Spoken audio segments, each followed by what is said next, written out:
Hello folks, and welcome to another InkDependence.com brief video review, this time with the Diplomat Optimist. I don't usually do pin videos, but this one seemed to warrant it, and it might be a thing I start doing in the future. The Diplomat Optimist comes in this nice white box with the Diplomat flowery thing on there. Diplomat since 1922, there you go. We'll chuck that, we don't really need him. Inside that box, you have this much nicer box. So, box within a box. This one is metal. You can hear it slides out a nice heavy cardboard box that holds the pen. Come on, come off. There we go. One-handed. So there we go. That's a nice box. It's kind of nice just sitting there. We'll put it there for now. Here we go. Inside we have another card. Sort of says it's the Diplomat, which you should know because it's got branding all over. You'll have the pen, which is this one. This is the Optimist in the rhombus design. Lift that out. I have a couple of ink cartridges. They sit in this little recess here. And a warranty guide, you'll notice there's no converter in here, and there isn't a place for one. So I'm guessing the converter doesn't come standard on the Optimist, which is a bit of a letdown since it's a $135 pen at mydiplomatpen.com, which is kind of upper tier, really, I think. So it probably ought to come with a converter. You can get converters from them. I imagine they're not very expensive, but they didn't send me one with this review model. So let's put this box stuff away. Look at the pen some more. Oh, it's got a nice Diplomat design in there. I actually hadn't noticed it until now. Alright, so that's the way. Might keep that. I'll definitely keep this box. It's kind of nice just sitting on a shelf. It looks cool. Alright, here's the pen, the Diplomat Optimist. It is a brass-bodied pen with a nice lacquer overlay with silver chasing. It looks pretty cool. I really enjoy the look of this pen. It's not really rhombuses, though, I don't think. My sister's a math teacher. Hopefully she can correct me if I'm wrong, but I'm pretty sure a rhombus has to have all equal length lines. Usually they're kind of slanty, like they're kind of slanted off to one side. This one appears to have not equal length lines, so I don't know if it's technically a rhombus. But at the top you'll find on the finial, if I can zoom in on this thing, there we go, there's the Diplomat flower. I really like that emblem. I think it's cool. A good emblem is a great thing to have. It's got the Diplomat Clip, same sort of clip you've got on the Traveler and other assorted pens from them, with sort of the teardrop in there. It's a very stiff clip. You can see there's not a whole lot of give. It is kind of curved up at the edge there, though, so it will go over a shirt pocket with no problems. It's not rough on the inside, so I'm not worried about it tearing a shirt or anything. It will go in a shirt pocket and not in a placket, though, because the cap snaps and does not unscrew. I'm a bit paranoid about losing a pen or having a pen fall off my placket, so it'll go in a pocket. But anyway, here's the pen uncapped. It's a fairly medium-sized kind of pen. It does taper a bit toward the end here. I always kind of suspected it did. I had to get out a straight edge to be sure, because this design is neat looking and it kind of fools the eye into thinking that it's more tapery or less tapery than it actually is. It's a cool design. In the hand, like this, I have pretty good size hands, and this is going to fit my hand really well. Much better than my wife's Traveler, which is a much smaller pen. She loves it. It doesn't fit my hand at all. It drives me crazy trying to write with it. This one, no problems like that. Simple chrome cap on the back there. Alright. The grip of this pen is kind of a shiny plastic. It doesn't feel slippery. It feels fine. I'm not worried about it slipping out of my hands. I would have liked to see a bit better section on this pen, though. At that price range, this plastic section really doesn't belong with this really nice barrel. I'm not sure why they did that. It's a design choice that maybe they'll look into in the future. I don't know. Maybe they'll see this. I'm sure Hillary will see this. The cap is a little bit unfinished looking because it just kind of stops. It stops short of this ring when it's capped. I'll look at the whole thing again to see what I'm talking about. There we go. You'll see this ring sort of separates the cap and barrel in the design. It's a bit of an interruption, and I think they probably could do without that if it were me designing the pen. But the cap looks a little bit unfinished that way. You can see it comes off with a really nice positive click. It also will post with a very nice click, kind of a muted click. There we go. It's a little bit heavy when you post it. I think it makes it a little bit back heavy. Most of the weight of this pen is kind of in the cap and in the barrel and not down here at the section. Again, a metal section would really make this pen much better, I think. I don't know, maybe they've tried it out and didn't work, but I think a metal section would really put the weight down here in your fingers and not back here in your hand. But anyway, here we go. Let's see internal components on this pen. Here's one of the quibbles I have about this pen. Not just that the plastic section kind of feels a little cheaper than it ought to, but also this ring falls right off every time. It's not connected to the barrel, it's not connected to the cap, it's not connected to the section, it's just loose. So this ring, I'm sure, is going to get lost one of these days. Fortunately, now I have two, more to that story later. But actually, if you put this pen together without the ring, I think it looks pretty nice. So if you lose the ring, don't freak out. It will still look good. It will still close up just fine.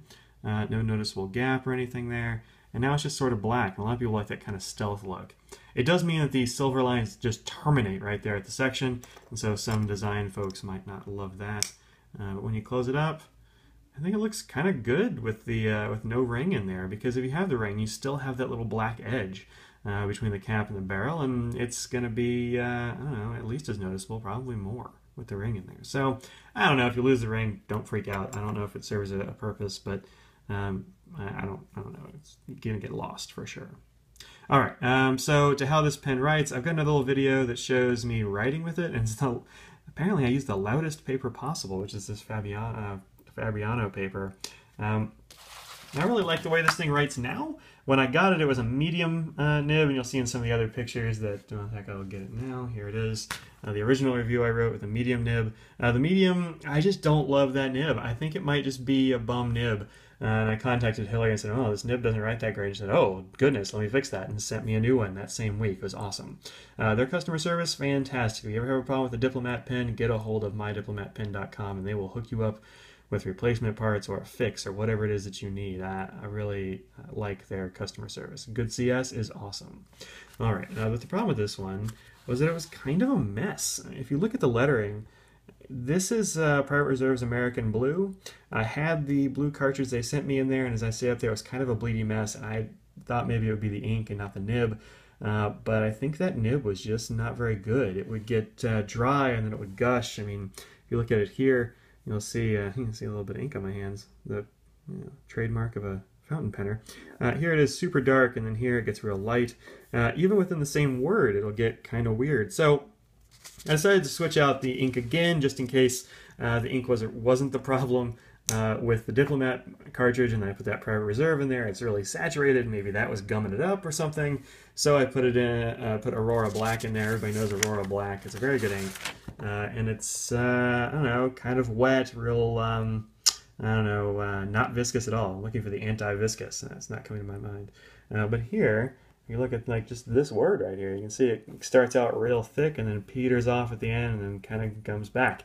It's weird, and I wasn't changing pressure or anything when I was writing that. It just goes from gush to faint. So anyway, they sent me a fine nib that same week.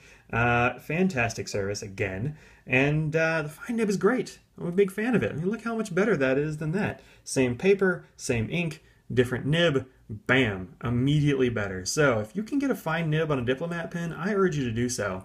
The only caveat being that the fine nib is actually kind of thick. It's more like a medium, I think, than a fine. So anyway, I have several different nibs going on here. This up the top where it says this one is really loud in the video. Yeah, it is. That's with the fine nib from the Diplomat. This is from the medium nib on my brand new Faber-Castell, which is another German brand. And I think they're pretty much the same. Then I have the medium nib from a Schaefer, which is also pretty much the same, and then a fine nib from a Twisby, which should have been a little finer, I think, but you know, what are you going to do? If you look at these all together, I found my Lamy fine as well. The Lamy looks pretty much the same in fine as the Diplomat does, maybe a little bit finer. So I don't know, maybe it's my imagination, I don't know, or maybe these Western ones are just a lot finer, or a lot thicker than the fines that I have on some other pens. There they are compared to some other ones. You can see this Schaefer broad is really broad. So anyway, there you go. So it's a little bit of a broad fine, but it is also a little bit soft, which is kind of nice. I was talking to Brian Anderson about this pen. He was poking at it. He's like, yeah, it's kind of almost semi-soft. So don't expect a whole lot of flex. But if you put a little bit of weight on it, it does flex out a bit. More than it otherwise would. And that's the flexy one, kind of. Let's do just a couple of quick downstrokes. So it does flex out a fair amount. You can see that right here as well. Not a huge amount. I wouldn't push it too far. It's not a flex nib. Don't get that in your mind, but it does have a little bit of character to it. And I quite like that in their finds. The Traveler also had that going on. So anyway, that's about it with the Diplomat Optimist.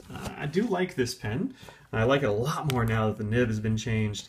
And I kind of like it now better without this ring. Oh, I said earlier that I got an extra ring. They sent me a whole nib unit, as diplomats want to do. When I had a problem with the nib, instead of just sending the nib, they had sent a whole section, and it came with an extra ring. So if I lose this little ring, well, I've got another one around somewhere. So anyway, I'll put this back on as we're ending up, just so we have the right parts as it comes on this pen.